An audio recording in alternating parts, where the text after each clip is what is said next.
Assalamualaikum warahmatullahi wabarakatuh. Hai Sobat Healthies, saya Darul Riyadi, Ketua Forum Genre Kota Depok. Selamat datang di Info Podcast, kolaborasi Ide Podcast Korpri Kota Depok.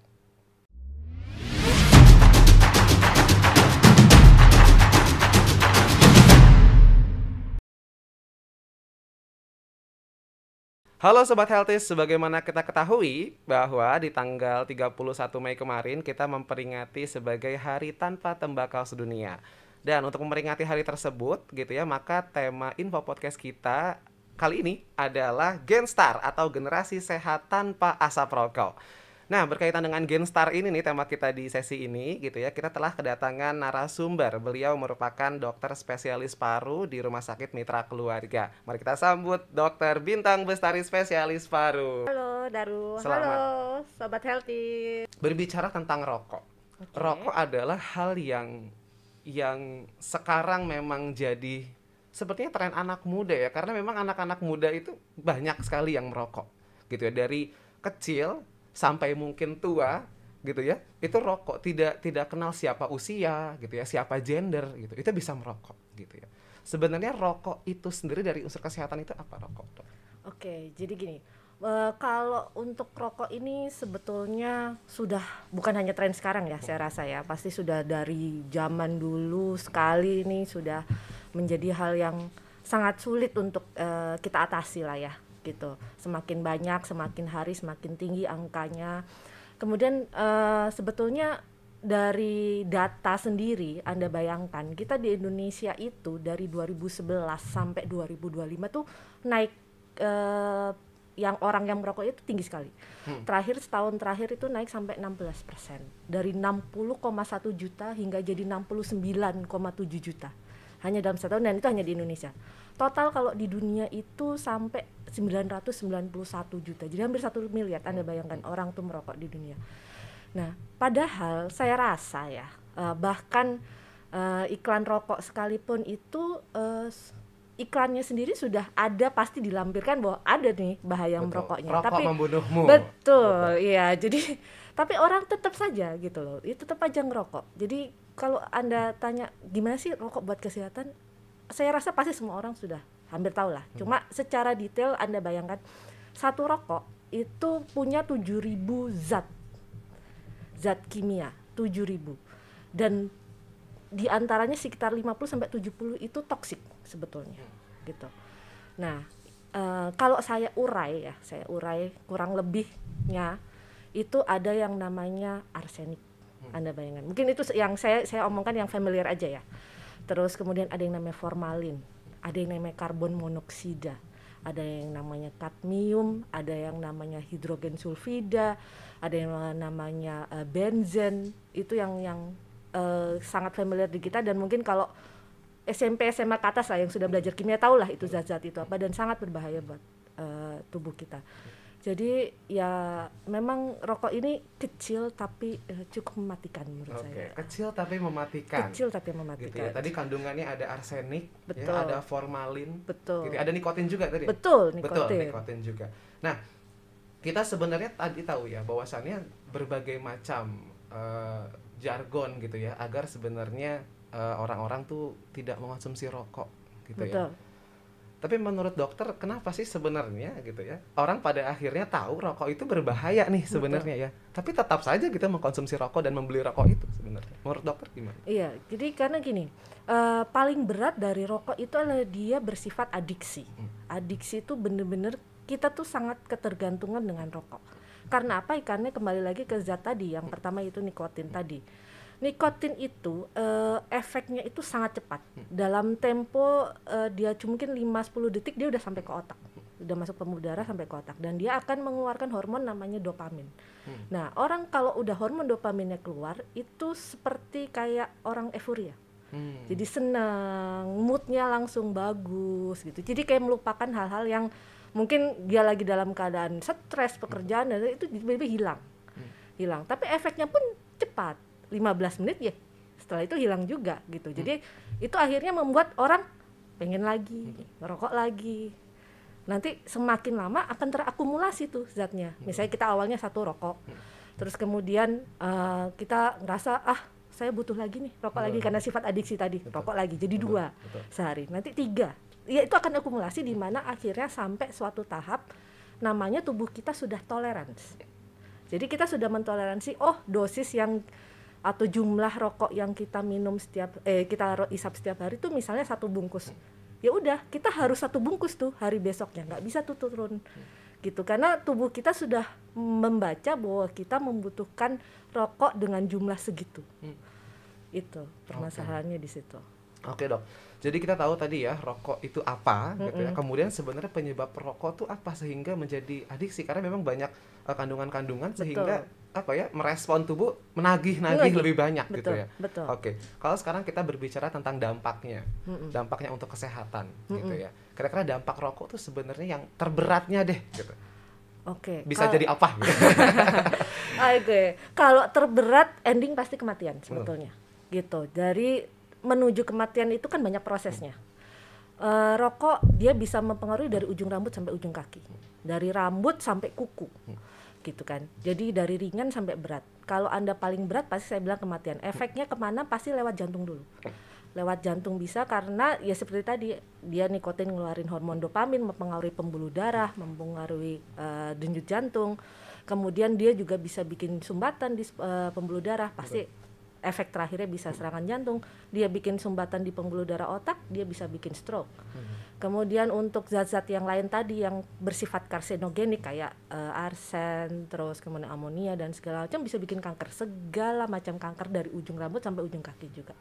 Gitu. Kalau orang sudah terkena kanker pasti endingnya juga kematian juga. Oke, baik. Gitu. Jadi memang banyak banget ya dampaknya gitu ya. Sampai yang terparah tentunya kematian ujungnya. Betul. Yang sering kali dibicarakan gitu ketika kita rokok adalah nanti bisa terkena kanker paru-paru.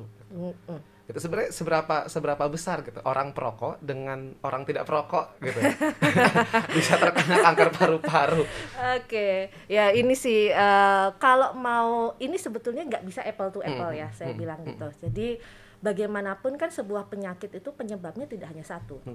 Merokok adalah salah satu penyebabnya. Kalau secara persentase misalnya kalau kita dokter selalu kan berpikirnya terbalik. Jadi kita ada punya pasien kanker paru, kita nilai berapa persen dia yang merokok. Bukan kita nilai berapa yang nggak merokok dia jadi kanker paru kan gitu. Tapi kita nilai adalah siapa yang kanker paru, siapa yang merokok. Biasanya di atas 70-80% dia adalah perokok. Gitu. Jadi saya nggak bisa apple to apple, berarti kalau yang nggak merokok apakah bisa jadi kanker paru? Bisa, karena penyebab kanker paru kan tidak hanya rokok gitu kan. Cuma persentasenya lebih besar yang merokok terjadi kanker paru ketimbang yang tidak. Apakah itu efek langsung? Saya juga tidak bilang itu efek langsung ya. Tapi pasti dia ada namanya faktor resiko kita bilangnya. Jadi dia mempunyai resiko lebih tinggi daripada orang yang tidak merokok. Oke, baik. Berarti kan besar dampaknya ketika orang merokok itu terkena kanker paru-paru sebenarnya. Betul. Ya, bisa lebih nanti terkena dampaknya ke sana. Gitu ya. Apabila ada orang yang merokok. Kemudian didiagnosis gitu ya.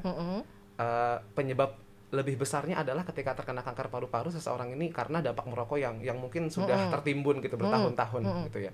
Bisa nggak itu paru-parunya dikembalikan seperti semula itu dampaknya? Itu dia jahatnya rokok di situ, nggak bisa. Mungkin Anda pernah nonton baca artikel ada gambar paru perokok dan paru tidak perokok. Itu bukan kita yang ngada-ngada loh ya dokter ya. Itu benar-benar dari tim forensik kita otopsi, ternyata paru perokok begitu. Warnanya hitam, bentuknya mengkerut lah pokoknya.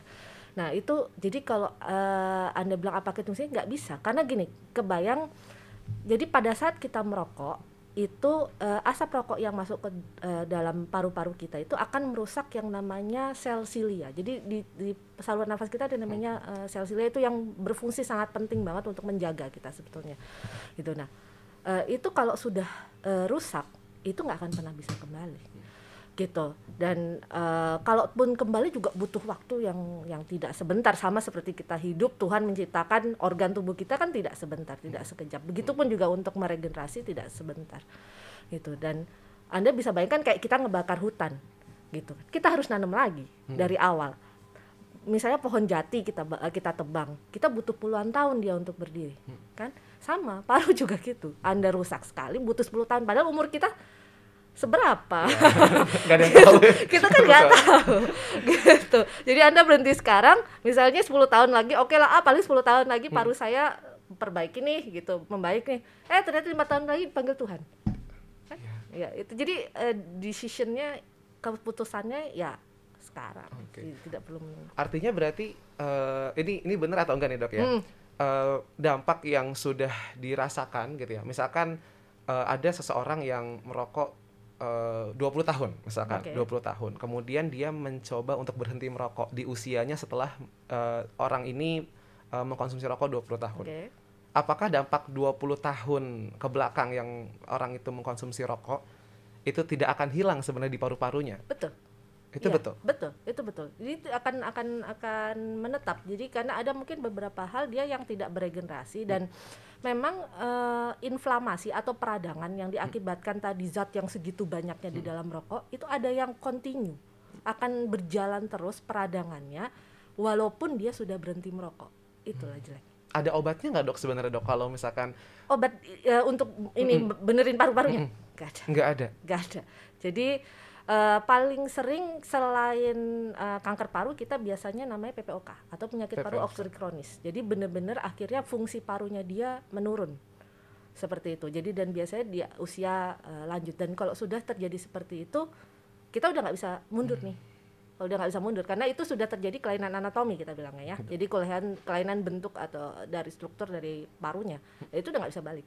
Dan kalau dia sudah bergejala dan kita sudah diagnosa dia PPOK, ya sudah, dia akan menggunakan obat seumur hidup dan makin lama akan makin turun. Sama kayak kanker juga. Jadi orang yang dengan PPOK fungsi parunya makin lama makin turun. Dengan obat yang kita berikan pun juga makin lama akan tetap makin turun. Gitu. Jadi keluhannya sesek, jalan sedikit sesek, mau makan sesek, tidur nggak bisa tidur terlentang, kan nggak nyaman kita dengan usia tua seperti itu kan. Betul. Gitu. Oke deh. Jadi sobat healthies tadi kita ini ya dengar sendiri gitu bahwasannya kalau ada orang yang merokok gitu ya, itu dampaknya tetap ada tuh sepanjang nanti hayat hidupnya gitu ya.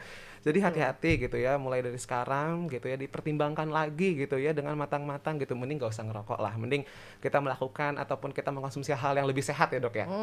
Banyak hal yang lebih sehat. Betul banget. Ini dok, kalau tadi kita berbicara tentang ini perokok aktif dulu gitu ya. Karena biasanya kita berbicara tentang ada perokok aktif dan juga ada perokok pasif gitu ya. Kalau berbicara kita masih di perokok aktif gitu ya, mungkin rokok itu produk yang memang sudah lama gitu ya. Tapi akhir-akhir ini mungkin tren anak muda gitu ya, banyak berbagai jenis rokok-rokok modern gitu ya, yang tadinya biasanya mungkin dalam lintingan gitu ya, sekarang sudah ada mesin-mesinnya gitu.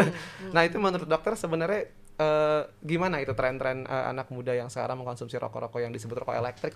Oke, jadi gini, memang istilah kita vape ya, istilahnya vape ya, gitu orang yang kerennya rokok itu vape. Kalau dibilang less dangerous, lebih rendah bahayanya ketimbang rokok, saya akui ya, gitu. Memang zatnya lebih sedikit, zat yang terdapat di vape itu lebih sedikit. Cuma bukan berarti tidak ada ya, gitu. Memang, nikotin itu pun ada di vape itu, dia tetap membuat zat nikotin tuh ada. Kalau di luar negeri mungkin ada yang benar-benar dia menghilangkan nikotin, tapi di Indonesia 90% masih tuh, masih ada nikotinnya. Dan yang bahayanya lagi adalah kita nggak ada standarisasi berapa jumlah miligram nikotin yang ada di vape. Gitu. Bahkan ada saya baca bisa sampai 200 miligram. Padahal dalam satu rokok linting yang itu cuma 1 miligram. Dalam satu filenya yang vape itu bisa 200. Ada yang memang ada antar range-nya antara 0 sampai 200. Jadi Anda bisa bayangkan kalau memang dapat yang vape yang 200 kan luar biasa. Kita ngerokok satu, ini yang vape kena 200 nikotin kan. Jadi adiksinya bisa jauh lebih besar daripada yang rokok biasa. Dan zat penggantinya pun juga bukan berarti tidak ada bahaya. Dia tetap ada unsur logam, tetap ada kadmium, tetap ada nikel, dia ada timah juga, tetap ada nitrosamin kita bilangnya ya, itu yang sama dengan zat di rokok juga yang di tar itu ya, tobacco aerosol residue. Terus kemudian juga ada di penggantinya adalah lipid, glycerin gitu ya.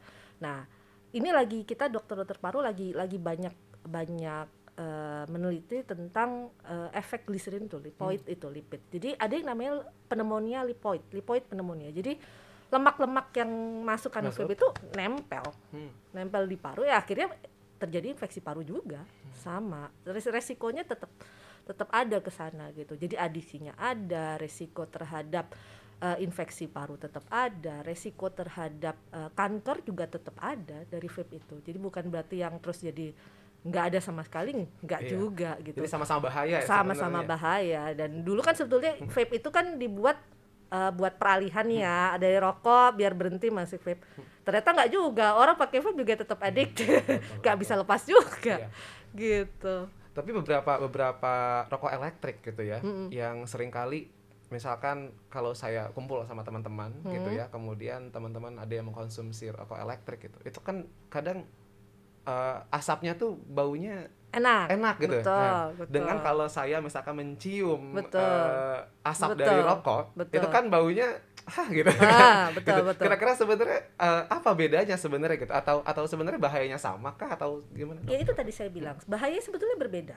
Bahayanya memang beda, tetap ada gitu, tapi memang karena kandungannya lebih ringan, lebih isinya tuh lebih sedikit, memang lebih berbahaya rokok yang biasa, yang konvensional ya gitu. Tapi tetap ada dari rokok ini pun. Anda bilang tadi baunya enak, tapi Anda jujur sama saya, walaupun baunya enak, mengganggu nggak? Iya, mengganggu kan, tetap. Dari gimana kita bisa membedakan duduk dengan orang yang ngerokok, mau vape mau elektrik, sama dengan kita ngobrol dengan orang yang tidak merokok. Lebih nyaman yang tidak merokok tentu kan? Betul nggak nyaman. Ini sih Dok, berarti mau rokok elektrik ataupun rokok konvensional gitu ya, sebenarnya berarti ini sama-sama bahaya. Gitu ya. Ada kandungan nikotinnya juga gitu ya. Betul. Oke. Artinya sebenarnya yang zat yang berbahaya gitu ya, yang menyebabkan adiktifnya ini adalah adanya nikotinnya di dalam rokok ataupun mungkin rokok elektriknya gitu ya. Bisa nggak kalau nikotin ini diambil gitu zatnya? Nah itu dia saya bilang, kalau di luar negeri bisa gitu. Cuma kayak di sini menurut yang saya baca sih masih 90% pakai nikotin. Karena mungkin saya berpikir gini ya, mohon maaf sebelumnya nih ya gitu. Kalau nggak pakai nikotin kan nggak beli lagi. Betul. Nggak ada efek adiktifnya. Iya. Maksudnya unsur bisnisnya maksud saya. Oke. Ini kalau tadi kita berbicara tentang perokok aktif gitu ya. Kita berbicara tentang rokok, kemudian juga dampak rokok. Kenapa jadi dampak kesehatan begitu serius gitu ya, penyebabnya apa aja yang bikin adiktif gitu ya, bahan-bahannya apa saja gitu ya. Sekarang kita beralih ke mungkin saya gitu ya, ke yang disebut perokok pasif gitu. Kadang kadang kita kemanapun gitu ya, mau bahkan di rumah sendiri bahkan gitu ya, dan di tempat-tempat umum itu banyak sekali orang-orang yang merokok gitu, sehingga asapnya terkena kita, kemudian kita terhirup juga ya, menghirup asap tersebut gitu ya, dan pada akhirnya terganggu gitu ya. Ada yang batuk-batuk ataupun mungkin bisa ada yang kalau asma jadi asmanya kambuh dan sebagainya gitu. Seberapa bahayanya sebenarnya kalau kita sebagai perokok pasif yang tidak mengkonsumsi langsung rokok tersebut? Jadi asap pada saat orang merokok itu asap tuh ada dua, ada yang namanya mainstream, ada yang namanya side stream. Mainstream itu yang langsung, jadi arahnya dari asap tuh dari langsung ke mulut kita, orang yang merokok. Yang side stream itu ada yang dari ujung lintingan keluar, kan? Nah, jadi yang kita hirup tuh adalah yang perokok pasif ya, yang side stream. Kemudian perokok pasif itu ada dua, ada second hand, ada yang third hand. Second hand tuh apa ya? Kita langsung gini, Anda ngerokok, asapnya kena ke saya. Kalau third hand smoke, jadi asap rokok itu bisa nempel, zatnya itu bisa nempel di baju, di badan, dimanapun. Terus misalnya gini, Anda pulang ke rumah, ketemu anak, gendong anaknya, taruh sini lah kepalanya, ya udahlah, terhirup lah itu namanya third hand smoke. Jadi perokok pasif ada dua. Dan kemudian Anda tanya berapa bahayanya untuk perokok pasif? Jauh lebih bahaya perokok pasif. Jauh lebih bahaya, karena pada asap yang side stream tadi saya bilang, itu karbon monoksidanya 3 kali lebih besar. Kemudian nitrosaminnya itu 10-30 kali lebih tinggi.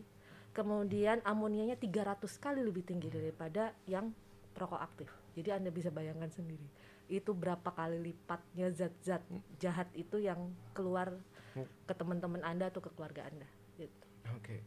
Kira-kira nih Dok ya, buat teman-teman misalkan di luar sana sobat healthies gitu ya, merokok kemudian berencana misalkan. Ini kan sebenarnya kita ketika mau berbicara berhenti merokok ini apa ya, tentang prinsip prinsip pribadi gitu ya. Seberapa kuat motivasi untuk berhenti gitu. Karena menurut dokter ada tips gak untuk teman-teman semua sobat healthies di luar sana yang mungkin mau berencana gitu atau kepikiran ini kayaknya harus berhenti nih sekarang gitu. Lakukan apa dulu sebenarnya? Niat dulu yang penting. Niat dulu. Niat adalah kunci. Kunci.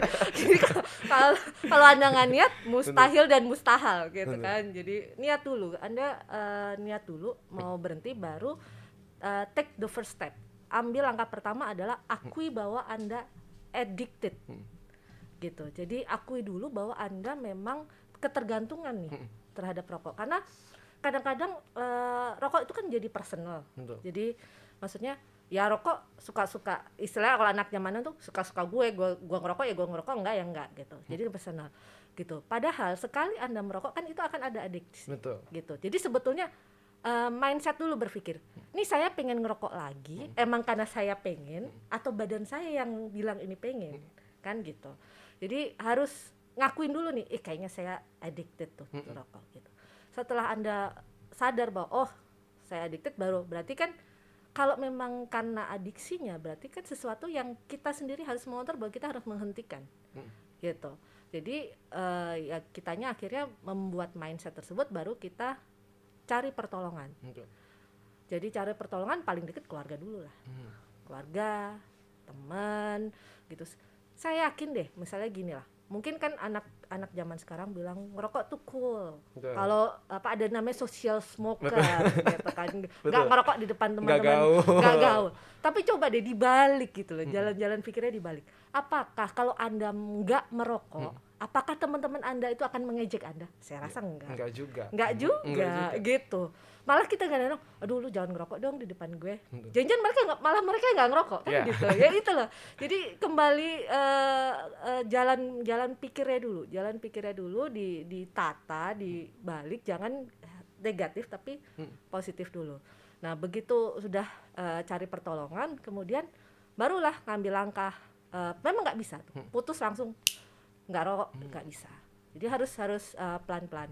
Jadi hari pertama mungkin Anda bisa ganti rokok, minum air yang banyak supaya kita istilahnya detok lah. Betul. Detok, ngeluarin biar semua nikotin keluar, biar adiksi kita juga hilang. Ganti kegiatan yang bisa Anda melupakan rokok. Gitu. Entah Anda olahraga, entah Anda bekerja, mau dengerin musik, apalah pokoknya yang cari kegiatan yang bisa membuat Anda melupakan. Karena kadang-kadang orang ngerokok itu untuk menghilangkan stres. Coba betul. Mungkin Anda tanya sama teman-teman Anda, gue stres nih. gitu. Jadi harus cari cara healing stres yang lain. Gitu. Jadi jangan cari rokok, cari healing stres yang lain. Kadang-kadang kita juga cukup simpel aja kok, tarik nafas, buang, tarik nafas, it's relaxing dan karena gini, Anda tahan 5 menit saja, eager, maksudnya keinginan untuk merokok, tahan 5 menit aja, it's gone, hilang, gitu. Tapi tahan dulu, gitu. Terus hindari dulu mungkin zat-zat yang membuat Anda jadi setelah itu after that pengen ngerokok. Misalnya minuman manis, kopi gitu-gitu. Tahanlah seminggu gitu. Saya rasa dengan itunya berkurang, rokoknya pun berkurang. Kadang-kadang kan karena habis ngopi, rokok gitu. Ya, jadi rokoknya dikurangi, kopinya dikurangi, rokoknya juga pasti akan. Oke, siap. Sobat Healthies. Tadi kita ada ini quotes nih gitu ya. Kayaknya gaul itu bukan pemuda yang merokok gitu ya. Betul. Mending kita menggaulkan ke hal yang positif aja gitu lebih. Oke, siap. Dok, ini sebenarnya ini tidak ada pertanyaan nih sebenarnya. Waduh, tapi ini sebenarnya dokter ini kan sebagai dokter spesialis paru gitu ya. Saya sebenarnya ingin tahu gitu. Ada nggak pengalaman gitu ketika dokter misalkan jadi ini ya pasien gitu ya, kira-kira kasus terberat yang pernah dokter kerjakan gitu ketika mungkin di spesialis paru ini, ya mungkin bisa jadi pembelajaran juga buat teman-teman sobat healthies juga gitu, biar wah ini nanti dampaknya tuh kesini kayak gitu, ya apalagi itu, tentang rokok gitu. Tadi saya bilang, jadi ya kasus terberat kalau di paru pasti antara kanker paru dengan PPOK gitu, dan semua hampir lah ya, belum semua sih mungkin, tapi di atas 50% pasien saya PPOK itu mengakui bahwa karena rokok lah Karena mereka rokok. punya penyakit itu. Betul. Gitu. Dan kalau misalnya saya mendeteksi PPOK di usia 40 lah, taruhlah ya, 40 50 tahun. Kalau di atas 70 dan mereka udah pasrah lah ya. Di atas 40 50 kemudian saya tanya kan, maksudnya Anda mau berhenti apa enggak? Saya bilang gitu. Karena gini, jujur saya tidak pernah memaksakan pasien saya berhenti. Enggak. Karena menurut saya itu hal yang sulit. Jujur gitu. Jadi saya tidak akan memaksakan Anda harus berhenti ya Pak merokok, besok nggak akan berhasil, saya jamin 100%. Tapi saya cuma bilang bahwa efeknya A. Gitu. Kalau Bapak mau jadi pasien saya sampai 30 tahun ke depan, silakan Anda lanjutkan ngerokok. Waduh. Langsung mikir berulang kali tuh kayaknya. Betul, saya bilang. Anda nanti harus ketemu saya sebulan sekali sampai 30 tahun ke depan, silakan Anda lanjutkan, saya bilang gitu. Kalau Anda mau sisa 30 tahun hidup Anda ke depan Anda lebih baik, ya Anda berhenti ngerokok. Saya cuma bilang gitu, singkat. Gitu. Karena percuma, maksudnya orang sudah tahu kok, seperti yang kita bahas di awal, udah tahu kok bahaya rokok itu gimana. Tinggal masalah niat mau berhenti, dan kebanyakan memang mereka akhirnya berhenti setelah kena penyakit. Nah itu kan lebih baik istilahnya menghambat ya, menunda gitu, ketimbang kalau sudah sakit baru berpikir gitu. Oke nih dokter. Tadi kita telah berbicara banyak gitu ya, berdiskusi gitu ya, dan juga dokter telah menyampaikan tadi apa kandungan rokok gitu, kemudian juga banyak dampak-dampak rokok gitu. Bahkan tadi dokter juga menjelaskan dampak rokok tuh even orang itu berhenti gitu ya, dampak rokok yang sebelumnya itu juga tetap terakumulasi gitu ya di dalam tubuh gitu ya. Jadi rugi banget gitu daripada memang menghabiskan uangnya, bahkan gitu ya, misalkan kalau satu kali rokok dalam sehari 50.000 dikali setahun 365 sudah berapa gitu ya. Jadi banyak banget dampak gitu, dari mulai kesehatannya gitu ya, bahkan ke ekonomi dan sebagainya kayak gitu. Tapi sesuai dengan tema kita nih sebenarnya dok ya, di hari tanpa tembakau sedunia gitu, sebenarnya rokok itu bukan hanya mungkin sudah pasti gitu kan kalau di kesehatan gitu, tentang kesehatan diri gitu, tapi ada bahaya juga sebenarnya rokok ini untuk lingkungan sekitar gitu ya. Menurut dokter apa saja sih sebenarnya bahaya rokok untuk lingkungan sekitar kita juga gitu? Oke. Jadi kalau ke lingkungan pasti banyak ya, dalam artian industri rokok ini kan industri yang sangat besar. Betul. Dia itu adalah pemberi devisa luar biasa ke negara kan. Jadi untuk membuat suatu industri rokok itu tidak gampang. Betul. Jadi dia butuh bahan baku, dia butuh tempat dan segala macam. Pasti dia butuh tempat, dia akan mencari lahan, pasti hutan kena. Terus kemudian dia butuh pembakaran, kembali lagi hutan kena. Terus kemudian apakah pabrik itu tidak membuat polusi? Pasti ada polusi udara, ada limbah pabriknya. Itu ya dari hanya industrinya saja, belum yang orang ngerokoknya. Gitu. Orang ngerokoknya misalnya dia ngerokok di misalnya ke taman lah atau di pinggir sungai, dia buang lah rokoknya ke sungai. Itu di air dia bertahan 1 tahun, di tanah dia bertahan 2,5 tahun gitu. Terus kemudian ada ikan makan tuh itunya, mati kan. Atau ada hewan di tanah maka mati. Terus kemudian belum nanti zat rokok yang di tanah dia akan terserap ke air, akhirnya ngalir ke air juga, ngotorilah air kita. Gitu. Jadi banyak sekali. Jadi memang banyak banget ya gitu. Banget. Bukan cuma untuk banget. kesehatan doang dampaknya, tapi juga ke lingkungan juga berdampak gitu ya. Baik itu tanah, air, bahkan makhluk hidup selain manusia juga sebenarnya terdampak gitu. Jadi memang banyak banget kerugian-kerugian ataupun dampak dari rokok ini gitu ya dok ya. Oke, ini terakhir ya dok ya, ini kayaknya tidak terasa nih kita berbincang-bincang gitu ya dari tadi. Tadi kita telah berbicara juga tentang kandungan rokok, manfaatnya tadi ternyata juga banyak ruginya ternyata gitu ya. Kemudian juga dampak lingkungan juga ternyata dirasakan juga gitu ya. Terakhir sebenarnya harapan dokter gitu khususnya mungkin buat anak-anak muda juga gitu ya, yang mungkin biasanya mau mencoba rokok gitu, rasa ingin tahunya besar gitu ya, ataupun mungkin yang sudah merokok gitu ingin berhenti gitu ya, mungkin bisa dimotivasi gitu. Motivasi dokter bagaimana supaya tidak merokok gitu mereka. Silakan dokter. Ya.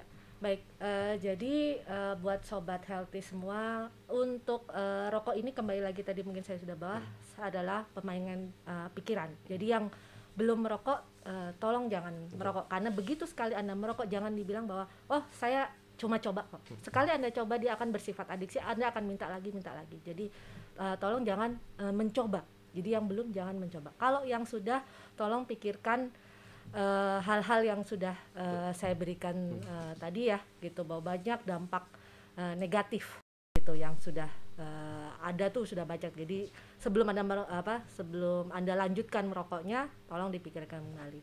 Terus kemudian mungkin saya ada terakhir nih ya, saya ada pantun, kata orang Depok suka pantun ya. Ayam jantan sudah berkokok. Cakep. Insan udah pada bangkit. Cakep. Gitu. Ngapain sih Anda merokok? Cuma bawa banyak penyakit. Oke, terima kasih Sobat Healthies. Oke Sobat Healthies, tadi kita telah berbincang-bincang dengan Dokter Bintang. Luar biasa sekali, banyak sekali ilmu yang kita dapatkan. Tadi kita telah mendapatkan apa saja sih kandungan di rokok itu, dampaknya bagaimana, penyebabnya orang bisa merokok tuh apa gitu ya. Sampai gitu ya tadi ternyata rokok itu bukan hanya berdampak pada kesehatan, tapi juga berdampak pada lingkungan sekitar, tanah, air, udara, hewan-hewan dan juga tumbuhan dan sebagainya, itu juga bisa menjadi dampak gitu dari rokok. Jadi memang teman-teman semua gitu ya, saya pun mengajak nih buat teman-teman semua mungkin yang berencana gitu, aduh apakah ini mau rokok gitu ya, dipikirkan dulu saja gitu. Ternyata banyak banget dampak yang memang ditimbulkan gitu ya. Lebih baik daripada kita merokok, kita melakukan hal-hal kegiatan lebih positif lainnya kayak gitu ya. Oke, jadi Sobat Healthies, saya mau informasikan juga nih bahwa di Kota Depok ini sekarang sudah ada klinik UBM atau upaya berhenti merokok, klinik upaya berhenti merokok. Nah sekarang itu tempatnya ada di Puskesmas Beji dan juga Puskesmas Abadi Jaya. Jadi untuk teman-teman semua mungkin yang sekarang mulai ada motivasi ataupun berpikir ini kira-kira saya ingin berhenti merokok gitu ya, langsung bisa dibantu, datang saja ke Puskesmas Beji dan juga Puskesmas Abadi Jaya. Nanti akan dibantu teman-teman semua untuk berhenti merokok di sana. Semoga niat dan motivasi teman-teman selalu konsisten dan istiqomah juga gitu ya, untuk senantiasa menjaga kesehatan kita juga bersama. Baik, Sobat Healthies, tidak terasa gitu ya, akhir-akhir perbincangan kita ini mungkin sudah ada di fase akhir gitu ya bersama Dokter Bintang gitu ya. Mengucapkan terima kasih juga saya kepada Dokter Bintang yang mungkin telah merelakan waktunya gitu ya, menyempatkan waktunya untuk kita bisa berbincang-bincang pada sesi di Info Podcast kita pada kesempatan kali ini juga gitu ya. Kalau tadi Dokter Bintang ada pantun gitu ya, saya kayaknya juga mau ada pantun juga. Gitu. Oke deh, pantunnya gini: cari tutup gelas di beberapa toko agar terhindar dari berbagai kuman. Mari hidup bebas dari asap rokok agar ciptakan generasi sehat dan nyaman. Wah, luar biasa ya. Jadi memang di sesi kita kali ini Info Podcast luar biasa sekali. Di dalam rangka Hari Tanpa Tembakau Sedunia, kita telah mendapatkan berbagai macam pengetahuan tentang rokok. Oke, mungkin itu podcast kita nih ya dalam Info Podcast ini, dalam temanya Genstar atau generasi sehat tanpa rokok. Jadi teman-teman semua, semoga setelah ini gitu ya, teman-teman semua bisa lebih hidup sehat lagi gitu ya. Dan jangan lupa teman-teman semua untuk like tentunya, kemudian juga komen yang banyak kalau ada pertanyaan-pertanyaan seputar kesehatan gitu ya.